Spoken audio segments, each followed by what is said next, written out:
Emeka Egbuka, a 6'1", 205-pound wide receiver for the Buckeyes. He had 2 seasons of 1,000-plus yards for Ohio State in his 4-year career. It was 2022 and 2024. We'll talk about it a little bit later, but in 2023, he missed some games due to injury, so he did not eclipse that 1,000-yard mark. He was a national champion with Ohio State this year. He was a second-team All-Big Ten player in 2022 and third-team in 2023 and 2024. Now, strengths, he's incredibly fast, and he's an instinctive playmaker. The 6'1", 205 build gives him that ability to play inside and outside. He's also a plus route runner and seems to understand and feel zone coverage very, very well from what I've seen. And that tells me he would be a fit in this Josh McDaniels system. Guy who, again, has the versatility to play inside as well as outside. Now, concerns, they're obvious, and I just mentioned them. He's had an injury history.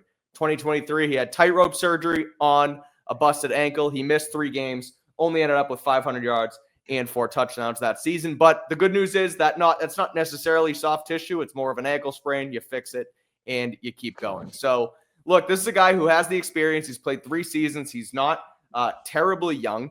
Don't have his age off the top of my head, but he played 4 full seasons with Ohio State. So he's, more of a vested veteran than he has a quick 1 year and out type of guy in Egbuka. And at the end of the day, his fit with this team, I mentioned it, but he's a guy who can eat on the inside, but also has the ability to play all over the field. And the 6'1", 205 frame, Patriots comp kind of gives me Jacoby Myers vibes, where, yeah, he's going to be that inside, bigger slot type of player, but also has the ability to move on the outside as well, move across the formation if needed. And it's somebody who, frankly, again, I don't see them taking the number 4 pick, trading back to 12 and taking him. I more so see them using pick 38, moving up to 25 to 32, and taking a guy in Egbuka who's falling. So again, he's not the perfect prospect. He's not like the guys we're going to talk about a little later as we get to it. But if they're sitting there back into the first round and a guy like this is falling and they haven't already used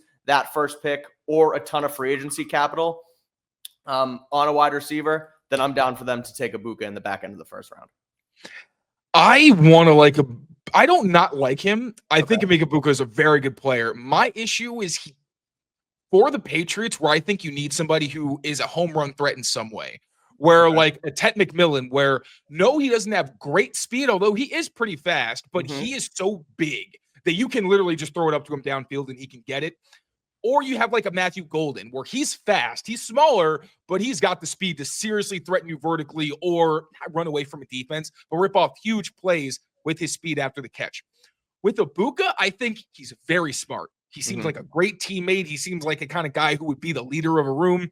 Great route runner, catches anything that's in his area. Like, I love all of those things. And I agree with the Myers comp because I think he's just a great football player. Cerebral, right, bingo. Exactly. Like, and that's the thing where he's not JSN, where I think JSN is big enough and a little bit faster, where he is more of a vertical threat. And to me, he really is kind of like JSN light.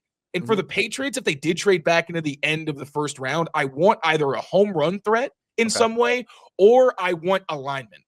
So for me, like, I do like the player. And if the Patriots had a number 1, if he was their number 2, I would be all for it. I'd be cool with it. But when you need trench help, when you need explosiveness defensively and offensively, I do think he can bring explosiveness, but I don't think he's going to bring that third level, right? Where it's like short to intermediate, he's going to be good. Double moves, he's going to be able to not take the top off, but create that vertical kind of production. I just don't know that he's the kind of guy who can create it just with his own tools. I feel like he's going to need a little bit of help from scheme. Yeah, for sure. No, it makes sense. It's a fair, not argument, because it's not really, it's just a sort of back and forth on this, but yeah, we'll see where it goes. I think at the end of the day, if it's at that back end of the first round spot, again, it depends on what they bring in free agency wise. Could be a decent option. Like you said, potentially it could be a number 2, depending on what you get in free agency. So we'll see what happens there. But Tayler, who is your number 4 prospect that fits the Patriots in the first round?